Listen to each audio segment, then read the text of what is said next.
can't somebody from America do the halftime show? And look.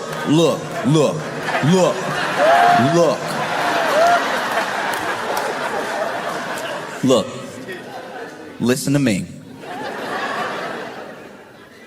The people screaming that are coming from a very specific place. They have watched the Super Bowl religiously, and the last few years have watched it get blacker. And I understand. After Kendrick, they were like, it's black now. Is it finally black enough? You blacked it. You did it. It's been blacked. All right. That's enough. It's been black, and I watched it. I didn't get it. But it was black, and you had it. Can we have one? Because I don't think you're gonna get blacker. So it's gotta be our turn again. And they thought, surely, their time was coming. You know?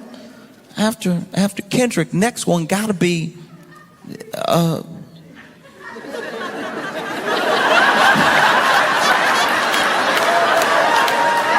what I mean? Yeah. Next one gotta be the one that does that song with the twang to it that you really like. Gotta be. Come on, we even look. You did it. So I did all that rapping. I let rapping in my house just because it was a Super Bowl halftime show. That's as black as it's gonna get. I refuse to let it get any blacker, all right? These people were like, it can't possibly get blacker. And then they were like, all right, I'll raise you no English.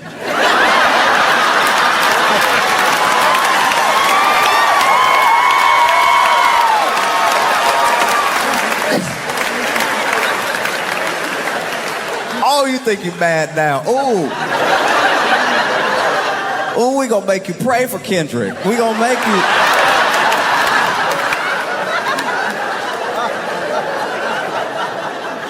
Ooh, Kendrick, please hit us with some symbolism. I don't even understand what's going on now. This podcast is for entertainment purposes only. The thoughts, views shared here are just that, views. We just conversing, sharing perspective while having fun. So don't take this shit personal, and definitely don't try this at home. Sit back, relax, and enjoy the show. Let's get to it. The Trevor Jackson Podcast. Let me give a little buddy a round of applause off top. That shit was funny as hell to me. He be going crazy with the trending topic comedy, and I just enjoy his commentary. You know, parts of it wasn't funny, but in totality, it was hilarious. Hit the like button for me off top, man. If you're new to the channel, so go ahead and subscribe. This is your new home. You're going to want to tap into the trending topics and all of that. On this episode, we obviously going to be talking about the halftime show, the Super Bowl. I want to talk about Finesse2Tymes crying about his record deal also. Bud Crawford, he was on the Pivot podcast, and they had a viral moment that was going crazy. Tony Yayo and Lloyd Banks seen Ja Rule on in the first class on a flight, and you know it's trending all over the place. 50 Cent responds and all of that. T.I. was on Shannon Sharp's show during the Super Bowl, and he talked about who could see him in a Verzuz. You know, these are just a few of the topics that we're going to talk about, but let's get into the first one, though, off top. Finesse2Tymes crying about his record deal. Let's go.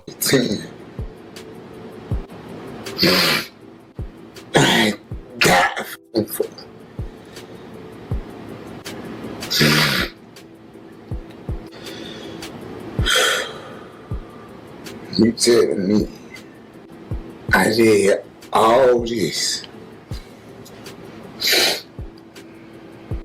Robbed, killed, stole, deceived, died, lied, just to be Nigga, you got me fucked up.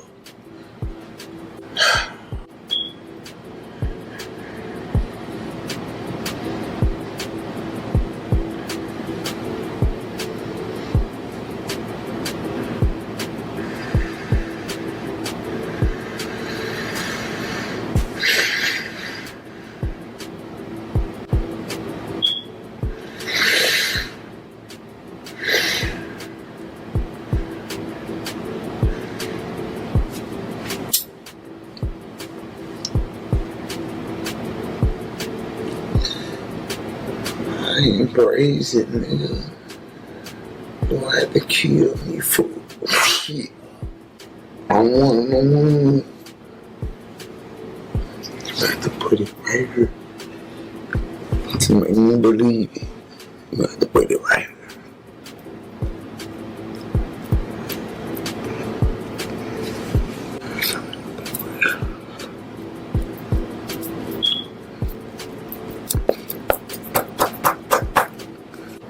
To make me believe. I did all my life in prison. All the knowledge, everything I said, it was for them. Nigga, you think it was for nigga? Me? Not you. I'm not you greedy. You niggas.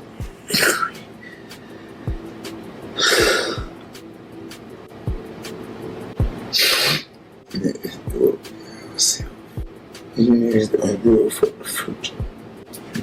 Nigga. Nigga, I ain't tripping. Nigga do it for y'all self. And all the blogs ain't gonna post it. You niggas want all the money. When Elon Musk worth $800 billion. Y'all get the point. You know, the clip was longer, but I didn't want to continue to play him crying and stuff like that, though. But what I want to say is, like, you know, I always used to talk to my partners. I'm from Tennessee originally. I may be in Charlotte right now, but I used to talk to my partners all the time about if somebody got over on me on a record deal, what I would do to them, how I would feel about it, and how I react to it. And most of the time I talked about reacting with violence, you know. But, you know, you got to look yourself in the mirror in all aspects of life and realize that you are the fault. Just real talk. You are the fault in all aspects of life and everything that you do. Nobody did nothing to you. You opened up the opportunity for something to be done to you. When I look at hip hop and the state it's in right now, and I see all of these artists complaining about record deals and these loans that these people who are financially stable got you in. Because when you sign to another artist or you sign to a deal, it's basically like you took out a loan that you can't bring the money back.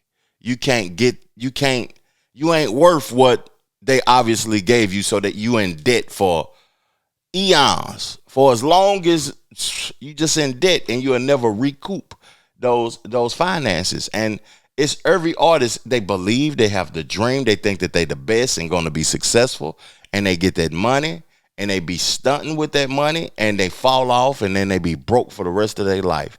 But, you know, when it comes to Finesse2Tymes, it's a point to where you reap what you sow. You know, I look on the internet. He was beefing with Moneybagg Yo.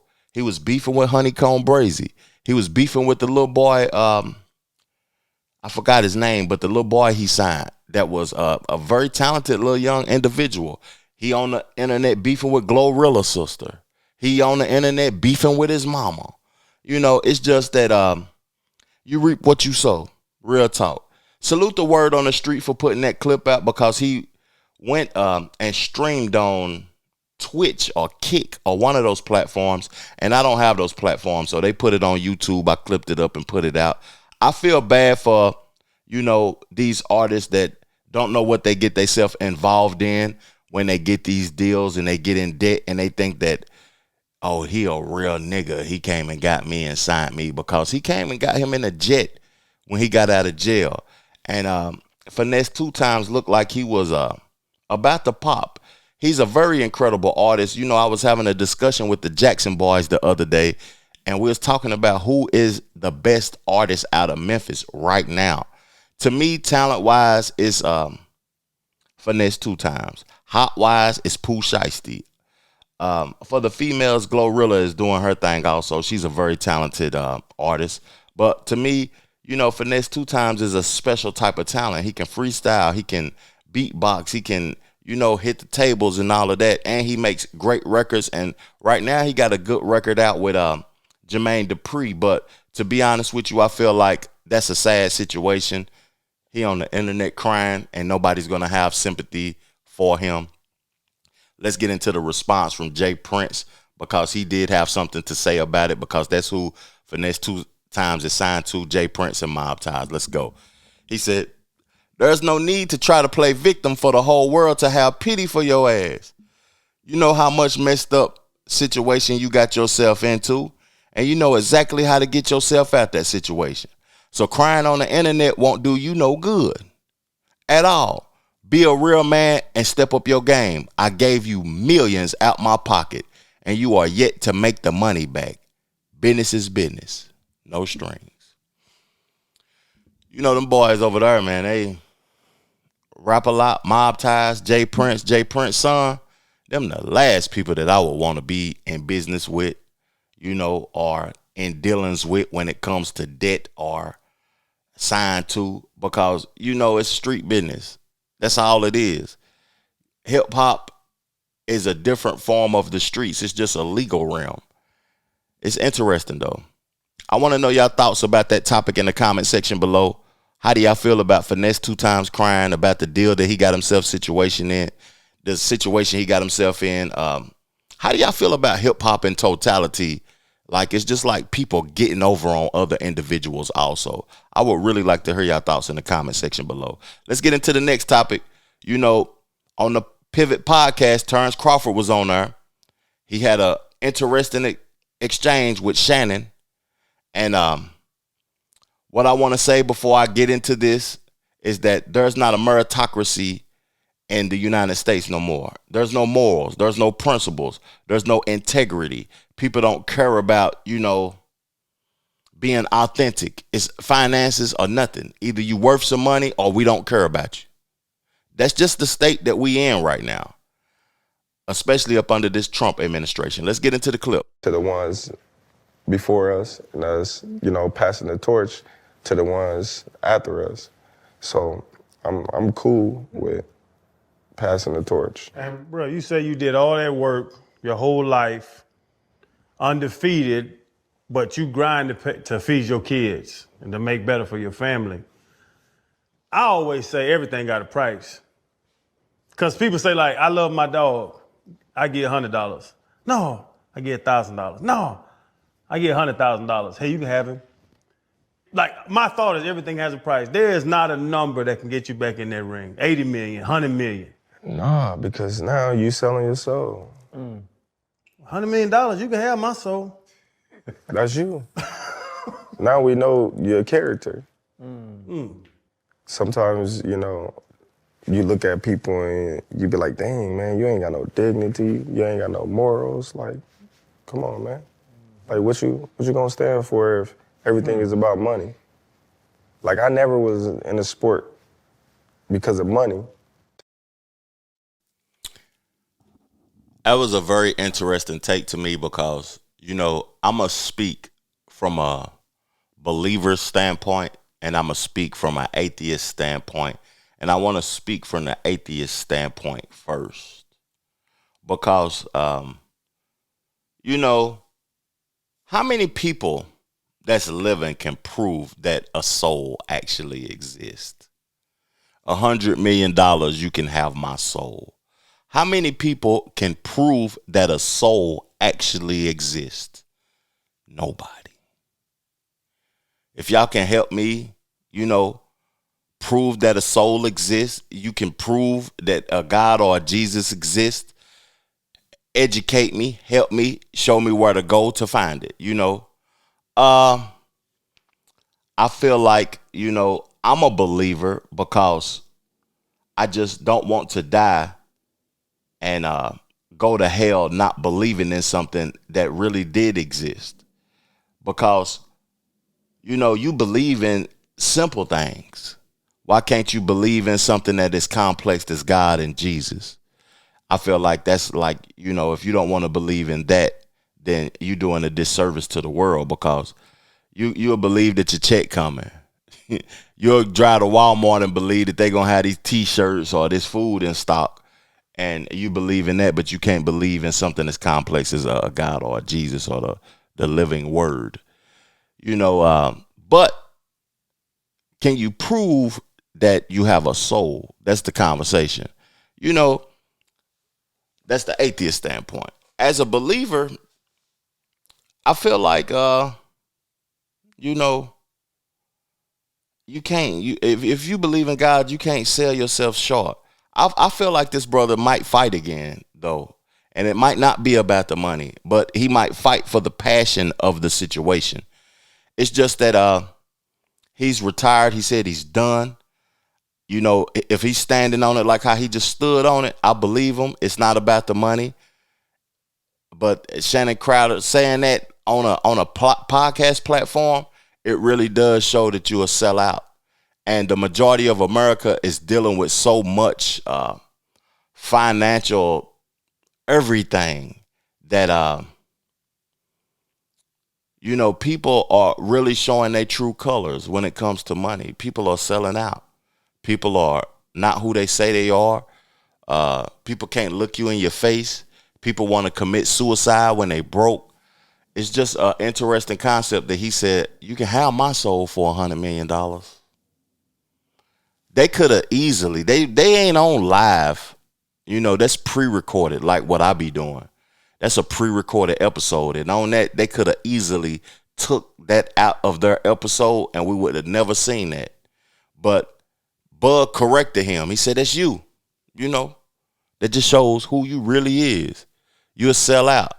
If you have to, you'll be an OnlyFans nigga for some money because everything is about money to you. Man, I just want to give y'all my perspective about me before I get into the next topic, because I never been an individual who chased the money or just would have done anything for the money. I feel like that's I don't want to say a female act, because it's some females that ain't like that, but that's feminine behavior to me to be prioritizing money. Prioritize the work. You're going to always go get you some, but just get up and go get you some and stay consistent at what you do.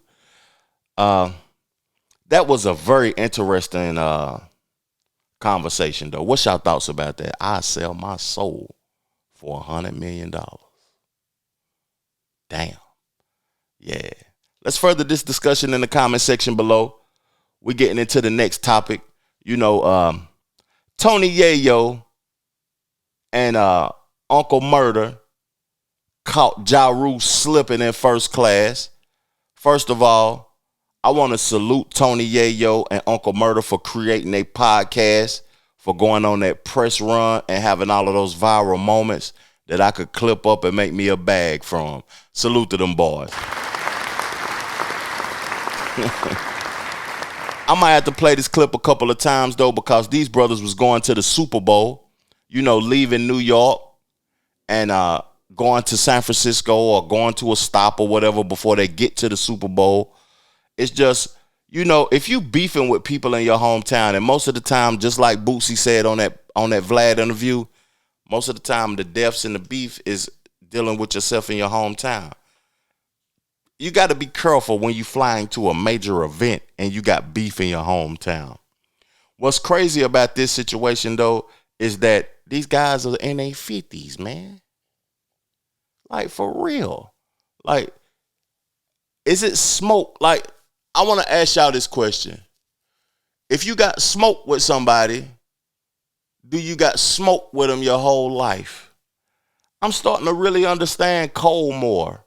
I don't want to be dealing with that shit, man. I don't even care about you that much to want to beef with you and be sparring with you all the time. Let's get into the clip. Let me shut up, man. Suck ass job on the plane. Suck ass up, you fucking sucker. The fly on the plane.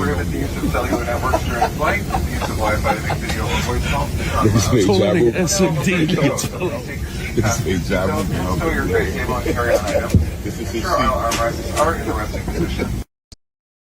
Let's run the clip back one more time. Clip back one more time. Suck ass job on the plane.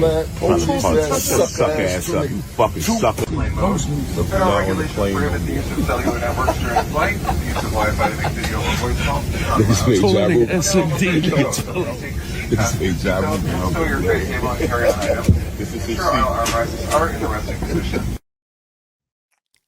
Petty. Told the brother the SMD.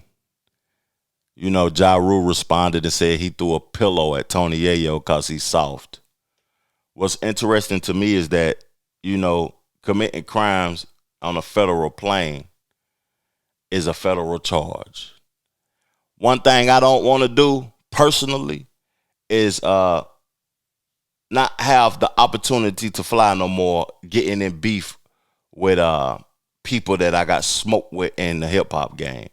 I feel like, you know, Ja Rule did the right thing. It was 2 against 1. And they also said that them G-Unit boys had security on the plane, too, to protect their artists.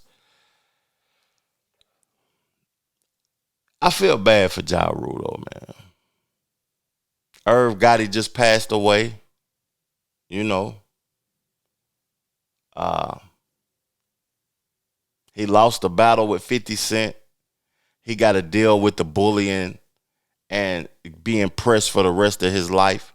I don't feel like Ja Rule no hoe, though, because he did turn around and say, called them sucker-ass, police-ass niggas and all of that old type of stuff, though. But let me ask y'all this question. Could y'all be sitting in front of some people that's agitating you? They could have been kicking your seat, throwing soda or snacks on you and all of that old type of stuff and agitating you on a 5-hour flight. You see what I'm saying? I wouldn't have wanted to deal with that. I might would have crashed out and got off the plane also. Salute to Ja Rule, man. You know, these boys are only in it for the entertainment. We see Uncle Murder cut the camera on instantly. And he's supposed to, because everything is content nowadays. That could have made him $10,000, $20,000. That viral moment. 50 Cent put that out though on his Instagram clip, and he responded and he had this to say. Let's read the Instagram caption. He was by himself, so he had to make a scene so they could remove his scary ass. Laugh out loud. Yayo says SMD. The gay stewardess said it's going. Yayo said SMD. The gay stewardess said, oh, it's going down. 50 a whole fool, but down 50, you're 50. That's the problem. You're 50 and still want to smoke. Man, I just don't, you know, I don't understand it. I wouldn't want to participate in it. I would bow out the beef. Because I don't really care about the perception of others of they feeling like I'm weak or a sucker or something like that. I would be too old to want smoke. I don't agree with Fat Joe most of the times. I don't like Fat Joe at the end of the day for certain things that he says, and he lies a lot. I really don't rock with liars like that. But when he backed out of that 50 Cent beef, that might have been the smartest thing that he ever done. You know, because don't nobody want to be living like that for the rest of their life. Real talk. Now, we about to switch the topic. We get ready to get close to this Super Bowl conversation in this Bad Bunny halftime. I was looking forward to doing this and talking about, you know, that halftime show. But before we get into it, we're going to have to go to some of the commentary that was going on.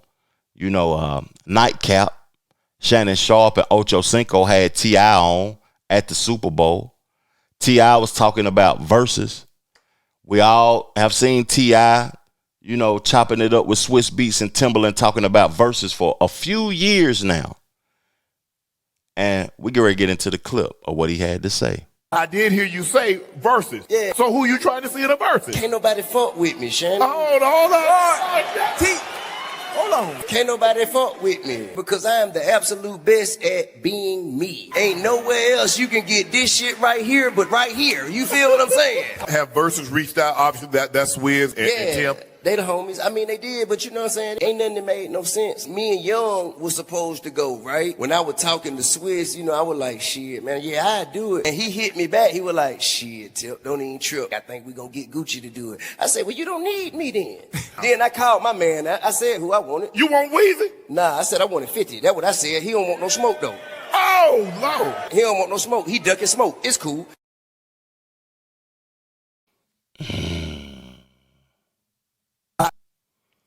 You know what's interesting about this?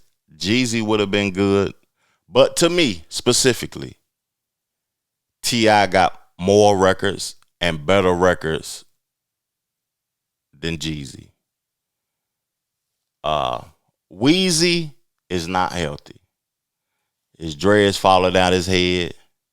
He looking sick, like he down bad, and it just wouldn't be a good look, real talk.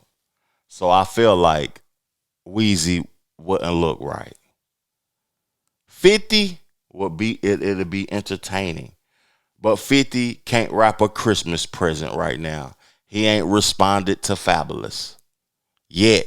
He responded with tweets and memes and talking about they squatters and all of that old stuff, talking about the Let's Rap About It podcast, but he ain't responded with no bars. I don't think 50 is in shape enough to do a versus or to respond to an artist in a beef right now, even though he annihilated Ja Rule, no cap. Who I think is in shape enough to smoke T.I. or to want smoke with T.I., I think will be an interesting battle is Future. Set it up. That's the one that we want to see. Future and T.I. for the King of Atlanta. Put your king title up against Future. If you do that, then we got something to see. Real talk. We got something to see. Put your king title up against Future to go. I feel like Future got the records and Future got the energy, and it will be something that we will want to see since 50 Cent don't want no smoke. Go against Future. You know, it don't have to be a beef type situation. It could be just a celebration of Atlanta culture. Real talk. That's all it will have to be, is a celebration of Atlanta culture. So who y'all got in the comment section below? That's what I want to know. Tell me who y'all think would come out on top in that versus. Who would y'all want to see? A Jeezy, a Weezy, or a 50? I feel like Weezy and 50 got the songs that's comparable. T.I. is very underrated. People really don't appreciate T.I.'s catalog like that. I went to a Braves and Dodgers game last year, and they was playing T.I. songs that I forgot about. And I was like, damn, that's a hit record. A smash hit record. They was playing all of his songs during the baseball game, and it was just a remembrance of how great T.I. is as an artist. But I feel like Weezy could do it with the songs. Weezy just got to get, he got to get his health together. 50 got the songs, but when it get around 20 songs, it's going to get a little spooky because T.I. got 30, 40, a 40 pack. 50, he losing to me in totality, but he do got big records. Let's get into it. We get ready to switch up the topic and get straight into this Super Bowl halftime performance. I want to talk about the celebrities' reactions before I give my take. Because a lot of people had something to say about Bad Bunny's performance. And one of the conversations that was the most interesting to me was what Mace had to say. Bad Bunny, I think it would have been better if first shout out to the whole Latin community with so much going on with people in the border and what happened in Minnesota. This is some great point that we get to see Spanish people enjoying themselves in America. It is a free country. But when it comes to this particular selection, I think it was selected based upon the city they were going to be in and who they were appealing to. So, but I think it's kind of controversial because when you think of the NFL, though they want fans, I'm not sure, and this is just my take, I'm not sure if that's the fans that they were going for, but I believe the people that were in charge that picked the talent just made this pair. But it pales in comparison to all of the people that have gone before. To me, it looks like the NFL is getting worse each year in their performance. That's for me as a performer. Thinking of a performance, if I had a budget to do a Super Bowl, you could do a greater show. I just think of that. Like you said, I had the privilege of seeing Purple Rain. I had the privilege of seeing Michael Jackson, and I'm just a person for excellence. So I think Chris Brown is way overdue. I don't know how everybody feel about Chris Brown personally, but Chris Brown is way overdue. So when I look at the Super Bowl, I think the person who should be performing is the person that nobody is better than. And I could think of several artists that could have done a better job. I ain't going to go too deep into my take because I got a long commentary to talk about this Bad Bunny situation because it's a situation to me. I actually agree with Mace when it comes to, it's getting worse. It's just worse. That's all it is to it. It's continuously getting worse. The LA show, when they had Dr. Dre, Mary J. Blige, Eminem, 50 Cent, Snoop Dogg, and all of them, phenomenal show. Round of applause. The next year, when Usher did his Las Vegas residency to be able to perform at the Super Bowl, Usher is a once-in-a-lifetime type of talented individual. He's a special type of individual. Hell of a performance. Hell of a performance. To me, that's actually the last good one. Kendrick Lamar. It's interesting because I like Kendrick Lamar a whole lot. He's one of the greatest rappers of all time. But his performance to me at the Super Bowl, it was mid. It was mid. I'm just going to be honest with you. It was a mid performance. But I can't knock Kendrick because he's the first solo rapper to ever do it. And that was just a challenge in itself to be the first rapper to do it solely by himself. And he prioritized gang culture, the unity of gang culture, beef and symbolism and hidden messages and all of that. And I feel like the Super Bowl has to be straightforward and more fun. It was kind of dark on that part, on that aspect of Kendrick Lamar's performance. And this Bad Bunny performance, I'm going to give my take on that shortly.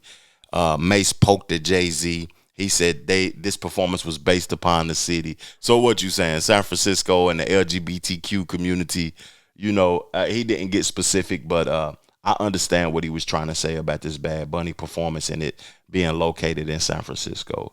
I want to talk about the alternate because do y'all remember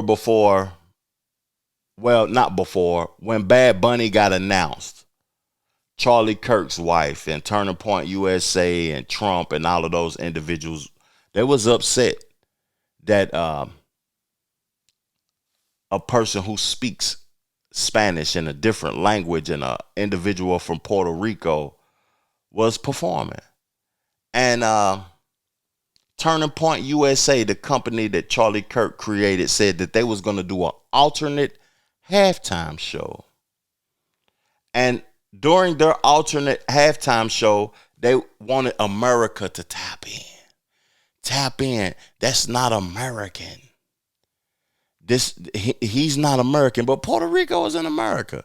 I ain't hating on Bad Bunny, but I do got a hell of a take about his performance. He's American. It's just, with ICE and the crisis that we see that Joe Biden and Kamala Harris started by letting in millions of individuals into this country illegally also. One thing I want to say about this is that America is in an uproar behind that because illegally is a problem. Because an American citizen can't go to no other country and overstay their welcome and not go to jail and not get persecuted or whatever for being in another country like how they've been in this country and, get away with that. But Turning Point USA had their own halftime show. Let's get into who the headliner was. My name is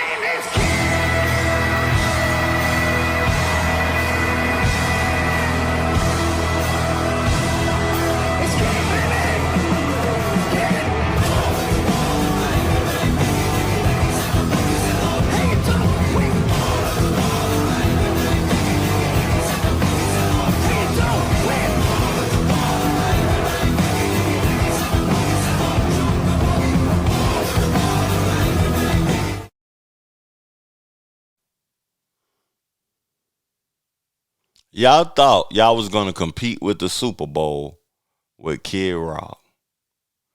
I know that Ludacris backed out of it because he didn't want to be attached to MAGA and Turning Point USA. Trump could have helped y'all out. He could have got some of the artists that he pardoned to participate in that, and y'all could have did bigger numbers. He could have got Lil Wayne because he pardoned Lil Wayne. He could have got NBA Youngboy. He pardoned Youngboy. He could have got Kodak Black. He pardoned Kodak Black. It could have been a different thing, but that was actually embarrassing. That was embarrassing. And I know what type of time y'all on. I love white people. I love all people. I love Puerto Ricans. I love everybody, but the truth got to be told. Y'all dealing with a state of a lack of growth in y'all ethnicity and y'all race and all of that, and y'all being overtaken by blacks and Mexicans and Spanish born people. This is going to be a mixed country.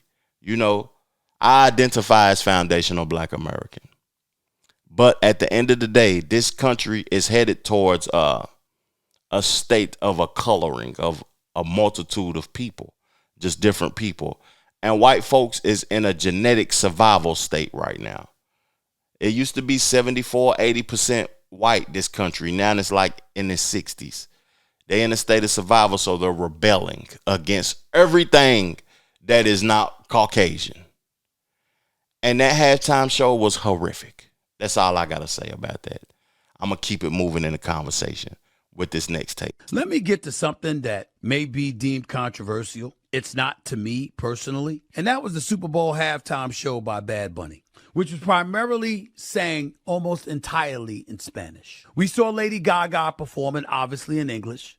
We saw them. Let me get to something that may be deemed controversial. It's not to me personally. And that was the Super Bowl halftime show by Bad Bunny, which was primarily sang almost entirely in Spanish. We saw Lady Gaga performing, obviously in English. We saw them. Let me get to something. I don't know why the clip did that, but it did that. Stephen A. Smith, what he was doing during that take that he was giving was playing both sides. But my I don't know, my clip messed up for some reason or whatever. But it was an interesting take. But one thing that I want to say about Stephen A. Smith is that I like him as a sports commentator. But when it comes to political situations and things that he's been talking about lately, he's been extremely neutral. And I took a class at NYU, so I could get my skills up in journalism. And by me taking that class, I stopped 3/4 of the way in. I should have got my journalist license, though, from NYU, but I stopped halfway in because they was teaching being neutral. They was teaching values that I don't appreciate. And what was cool about it, though, was doing your research and getting up to speed on the topics at hand, though. But I feel like media is going in a direction where journalism is dying.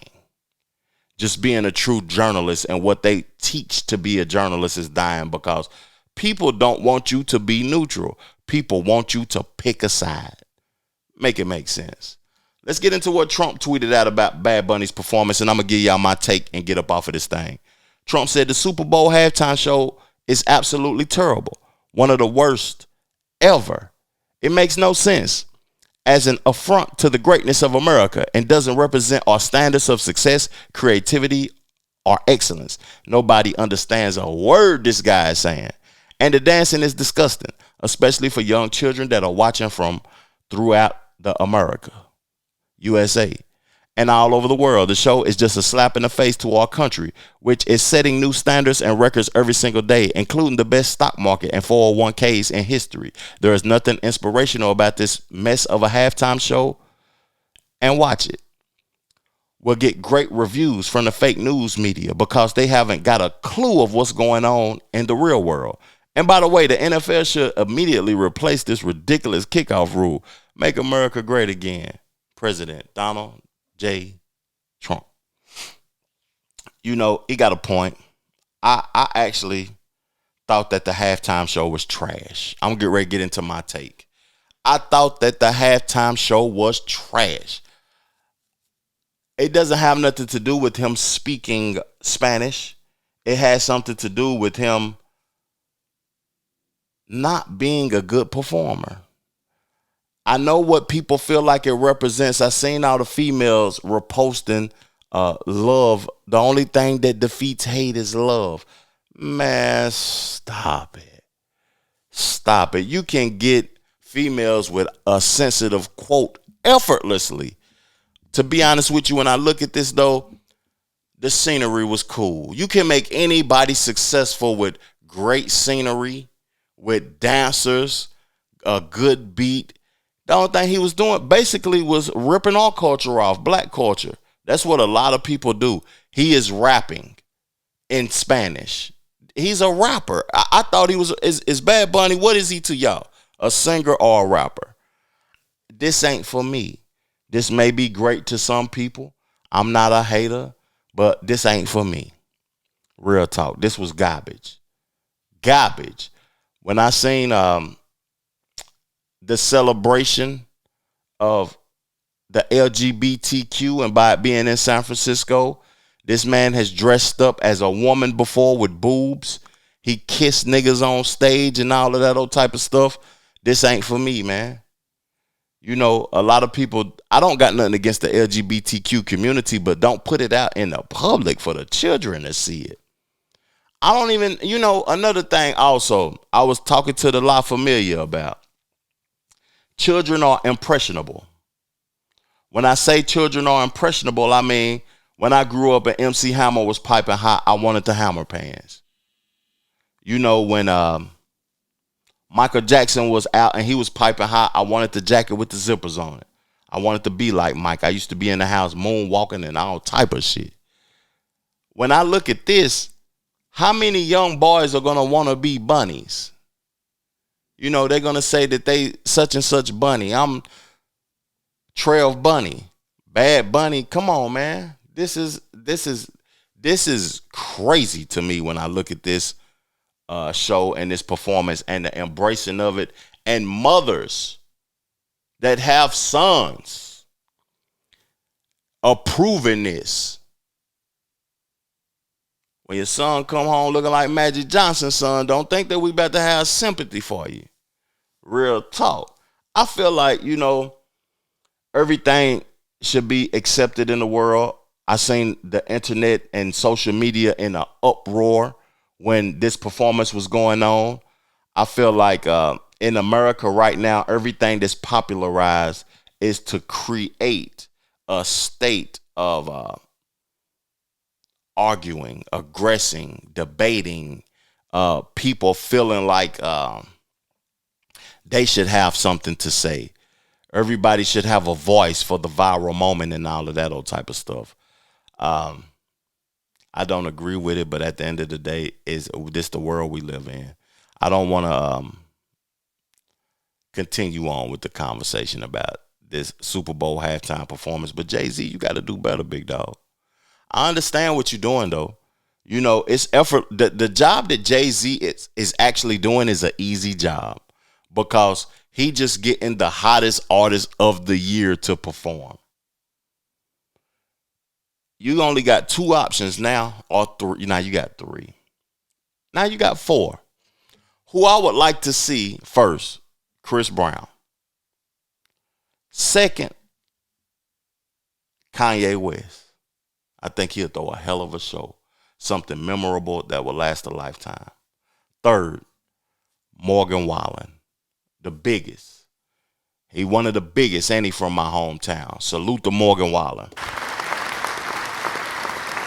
Taylor Swift ain't gonna do it, but I feel like Taylor Swift would be great for the Super Bowl. You know, this was an interesting Super Bowl. Salute to the Seahawks, the NFC West, for winning the Super Bowl. I knew they was going to pull it off. Pause. But a great Super Bowl also. I seen a lot of people's take saying that the Super Bowl was boring. Ain't no viral moments, ain't no touchdowns, ain't no excitement to it. But the defensive coordinators and the decision makers came to play. They shut down. I was super interested in seeing how Stephon Diggs only got 1 catch. Jackson Smith only got 1 catch. The star players was being double teamed, and it's just that the play calling, the strategy, the strategic effort from the coordinators was epic to me. You know, I appreciate y'all tuning in, supporting my show. I might not get a show. Y'all might not get a show from me next week because I'm going to the studio. But when I do come back, I'm going to have some dope records for y'all to, you know, digest, pause. And I'm going to leave y'all with one of my records before I get up off of this thing from the previous album. I appreciate y'all, man, always supporting me and supporting what I do. Thank you so much. I'm gone. If I had to do it all over again, I wouldn't change nothing. If I had to do it all over again, I wouldn't change nothing. If I had to do it all over again, I wouldn't change nothing. I had to get me something. I came up from nothing. If I had to do it all over again, I wouldn't change nothing. If I had to do it all over again, I wouldn't change nothing. If I had to do it all over again, I wouldn't change nothing. I had to get me something. I came up from nothing. I had to change my mental, upgrade my credentials. How a nigga came up, it wasn't accidental. Now monumental, more like legendary.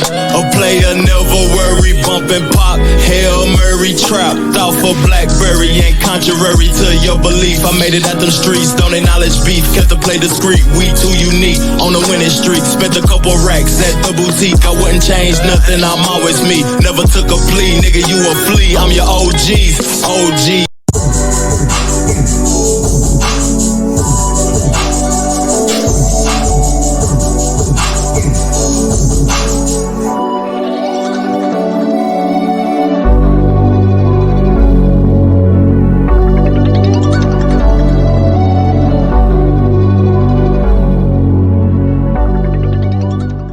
The Trevor Jackson Podcast.